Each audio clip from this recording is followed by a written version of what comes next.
Bonsoir à tous et merci de suivre le flash d'information sur RTU2. Aujourd'hui, dimanche 19 mai, est la célébration de la Pentecôte. Toutes les églises du monde entier ont célébré la descente du Saint-Esprit. L'effusion du Saint-Esprit outille donc tout enfant de Dieu à aller en mission pour annoncer la bonne nouvelle jusqu'aux extrémités de la terre. Et vous aurez le compte-rendu de Stéphane Assoin et Georgette Ido Fofana. La banane plantain est de plus en plus consommée par les Ivoiriens. Si certains la préfèrent frite, d'autres optent pour sa cuisson à la vapeur. Dans la commune de Cocody, un groupe de femmes s'adonne à sa fabrication, la fabrication de chips à base de banane plantain. Une recette chérie par les Ivoiriens et les populations des pays de la sous-région. Que disent les nutritionnistes sur la consommation de cet aliment communément appelé l'amuse-bouche? Vous aurez aussi les réponses dans les dossiers de la 2, signés Assitan Diarra, Gitonia, Zie Traoré et Fatima Ouattara, ce soir à 19h30. Et toujours en société, comment mieux réussir son intégration en Côte d'Ivoire?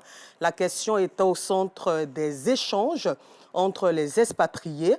Objectif, donner des astuces pour faciliter leur intégration dans le milieu professionnel.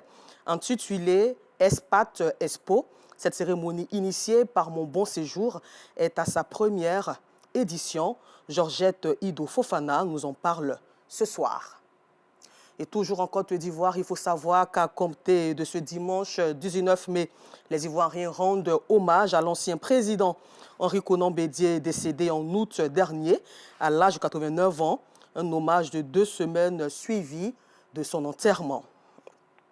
Hors de nos frontières, l'armée américaine s'engage à retirer son millier de soldats et leur matériel du Niger au plus tard le 15 septembre 2024.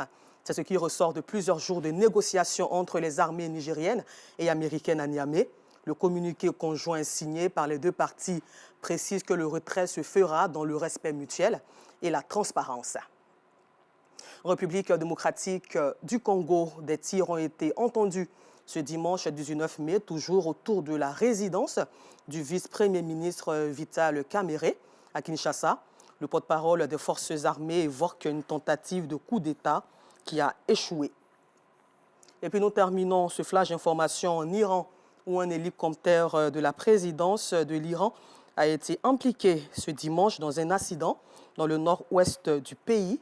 Et l'incertitude demeurait plutôt sur le sort du président Ebrahim Raïssi, qui serait l'un des passagers à bord. Les recherches pour le retrouver continuent. Merci et rendez-vous à 19h30, toujours sur RTI2, pour le temps d'information complet.